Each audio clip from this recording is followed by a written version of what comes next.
आज 7ই পৌষ 1431 বাংলা সাল, ইংরাজি 22শে ডিসেম্বর 2024, জগৎজননী মা শারদার 172তম জন্মতিথি।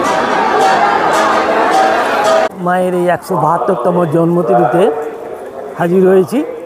প্রত্যেক বছরই আসি এবং তার ব্লগও এনেছিলাম। আপনারা দেখতে থাকুন টিকেসি টেক্স। চলুন মায়ের মন্দিরে ঢুকি, মঠের ভেতর ঢুকি।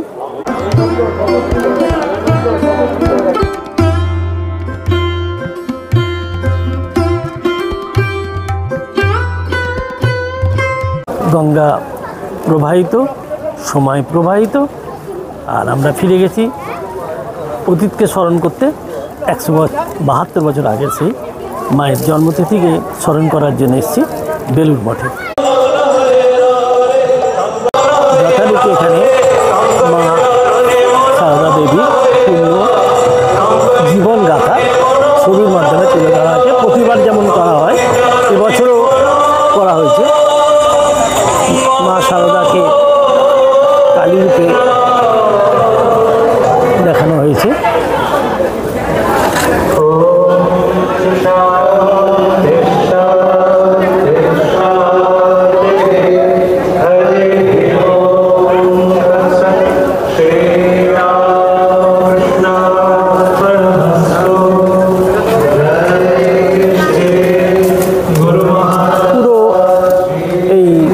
জায়গাটা মা শারদার বিভিন্ন জীবন কাহিনী দিয়ে সাজানো হয়েছে, জীবন আলেখ্য।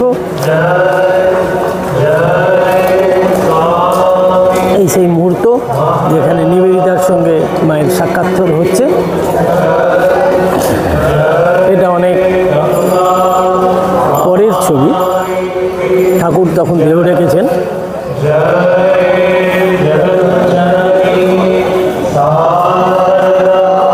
তেলোভেলো মাঠ, এখান দিয়ে যাচ্ছেন না।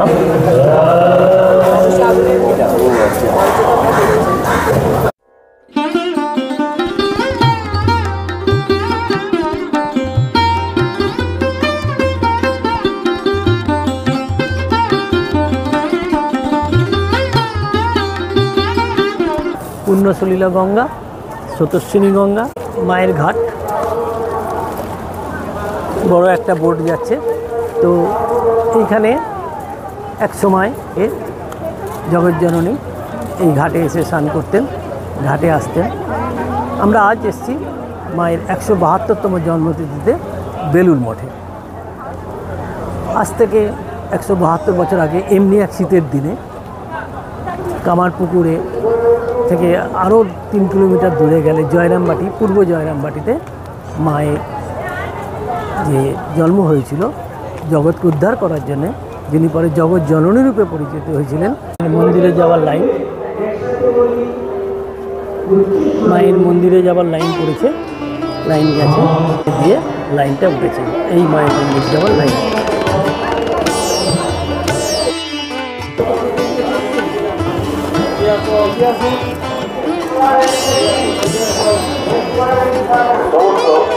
মন্দির আমি এর আগে আমার অনেক ব্লগেই এটা দেখিয়েছি আপনাদের।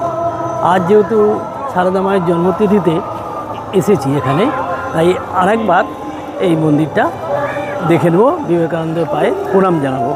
যে দিনটা ভালোই কাটছে, মায়ের মন্দির দর্শন হয়েছে আর বিবেকানন্দের মন্দির দর্শন করলাম। বিখ্যাত সেই যে বেলগাছ, সেটাকে দেখলাম। এই বেলগাছ স্বামীজির প্রিয় বেলগাছ, অনেকবার এর ছবি আপনাদের দেখিয়েছি, আজ আর একবার। আর এবারে যাব, একটা প্যান্ডেল হয়েছে, প্যান্ডেলে যে প্রোগ্রাম হচ্ছে সেই প্রোগ্রামটা দেখতে যাব। দেখতে থাকুন আপনারা টিকেসি টেক্স। লাইক করুন, শেয়ার করুন এবং অবশ্যই একটু সাবস্ক্রাইব করতে ভুলবেন না। এখন বাজে 11:15। অগণিত ভক্ত, আর ওদিকে প্রসাদ বিতরণও শুরু হয়ে গেছে 11টা থেকে। দূরে ভক্তদের লাইনও পড়েছে প্রসাদ বিতরণে।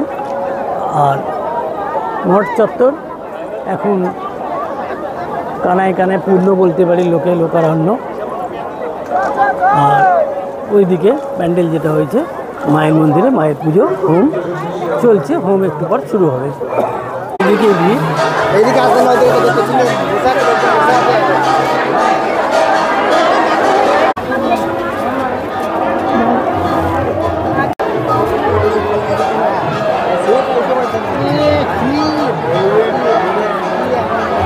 মায়ের আরতি আরম্ভ হলো।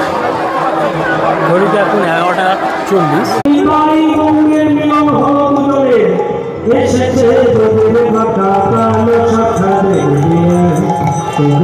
এই যে প্যান্ডেল হয়েছে অস্থায়ী প্যান্ডেল। আপনারা জানেন যে কোনো এখানে উৎসব হোক, সেই উৎসবে প্যান্ডেল হয়, গান বাজনা হয়। এখন কীর্তন চলছে।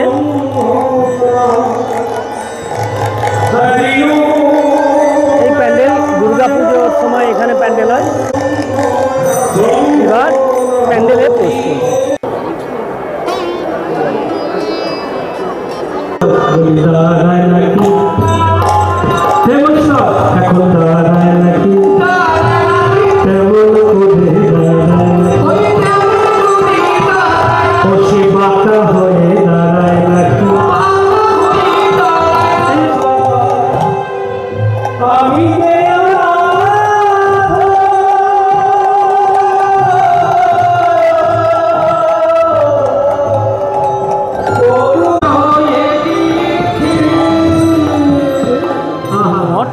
এখানে আসলে অবশ্য একটু অন্যরকম রোমাঞ্চ হয়, কোনো ভুল নেই এ ব্যাপারে।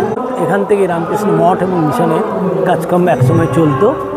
1899 সাল থেকে 1938 সাল, এই সময়ের মধ্যে এই মঠে কাজ হয়েছিল। এই মঠ চালু হবার পর প্রথম মঠাধ্যক্ষ ছিলেন স্বামী ব্রহ্মানন্দ। ওপরে ঠাকুরের ছবি একটা ঘরে আছে, আর একটা ঘরে ব্রহ্মানন্দ মহারাজ, উনি ওখানেই থাকতেন, তার ছবিও রাখা আছে। মানে প্রথমে বেলুড় মঠ বলতে আমরা যা বুঝি সেটা হচ্ছে এই সেই বেলুড় মঠ।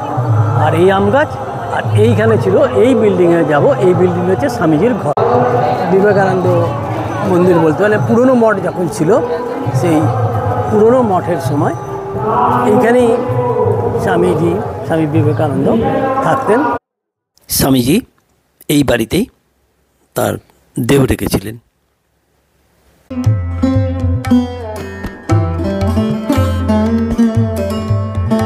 প্রেসিডেন্ট মহারাজ বা সেক্রেটারি মহারাজকে প্রণাম করবেন, তারা লাইন দিয়েছেন। এই বিল্ডিংটায় প্রেসিডেন্ট মহারাজ বসেন, প্রণাম করলাম। এবার প্রসাদ গ্রহণের পালা, চলেছি সদাব্রত ভবনের দিকে। সদাব্রত ভবন প্রসাদ গ্রহণের এটাই এখন জায়গা। 1 তলা 2 তলা 3 তলা 4 তলা মোট বোধহয় 15,000 লোক বা তার বেশি একসঙ্গে খেতে পারে। এই প্রসাদ কী করে তৈরি হচ্ছে এখানে বিভিন্ন প্রসাদ তৈরি হচ্ছে। আর এই যে বড় বড় ডাবে রাখা হচ্ছে খিচুড়িগুলো।